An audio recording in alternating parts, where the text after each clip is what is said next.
बिस्मिल्लाहिर्रहमानिर्रहीम। अस्सलाम वालेकुम। बिनते हवा चैनल में खुश आमदीद। अल्लाहुम्मा सल्ली अला सय्यदिना मुहम्मद व अला आलि सय्यदिना मुहम्मद व बारिक वसल्लम। इमाम हसन रज़ी अल्लाह तआला अन्हु के दरबार अक़दस से कभी कोई खाली ना गया और हर वक्त सखावत का दरवाज़ा खुला रहता।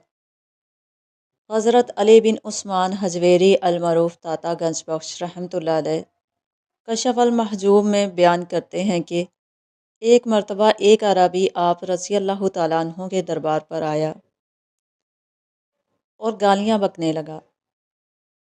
पैकर हिलम ने सब कुछ बर्दाश्त करते हुए कहा, ए अरबी, क्या तुझे भूख लगी है या प्यास या कोई और मुसीबत तुझे लाहक है? मुझे बता ताकि मैं तेरी मदद करूं। आप रज़ी अल्लाह तआला अन्हु ने ग़ुलाम को हुक्म दिया कि दिरहमों की एक थैली इस अरबी को ला कर दो, और अरबी से फरमाया कि माफ़ करना, घर में इस वक्त सिर्फ यही कुछ मौजूद था। अगर और कुछ मौजूद होता तो मैं तुम्हें देने से दरेग न करता। जब इस अरबी ने आप रज़ी अल्लाह तआला अन्हु की बात सुनी तो बेख्तियार पुकार उठा, मैं गवाही देता हूँ कि आप रज़ी अल्लाह तआला अन्हु रसूल अल्लाह सल्लल्लाहु अलैहि वसल्लम के साहबज़ादे हैं, और मैं तो आप रज़ी अल्लाह तआला अन्हु के हिलम और बर्दबारी का तजर्बा करने आया था।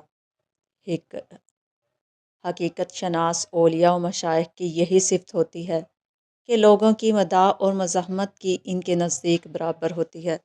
चलते चलते एक आखिरी बात अर्ज़ करती चलूँ। अगर कोई वीडियो कॉल, वाक़या, कहानी या तहरीर वग़ैरह अच्छी लगा करे तो मुताले के बाद थोड़ी सी ज़हमत फरमा कर इसे अपने दोस्तों के साथ भी शेयर कर लिया कीजिए। यकीन कीजिए कि इसमें आपका बमुश्किल एक लम्हा सर्फ होगा, लेकिन हो सकता है इस एक लम्हे की उठाई हुई तकलीफ़ से आपकी शेयर करदा तहरीर हज़ारों लोगों के लिए सबक आमोज़ साबित हो। ये थी आज की वीडियो। अगर आपको पसंद आई हो तो इसे ज़रूर लाइक करें और ज़्यादा से ज़्यादा शेयर करें। और अगर अभी तक चैनल को सब्सक्राइब नहीं किया तो फ़ौरन से सब्सक्राइब करें और साथ में बेल आइकॉन को भी प्रेस करें ताकि हर एक नई वीडियो का नोटिफिकेशन आपको सबसे पहले मिले।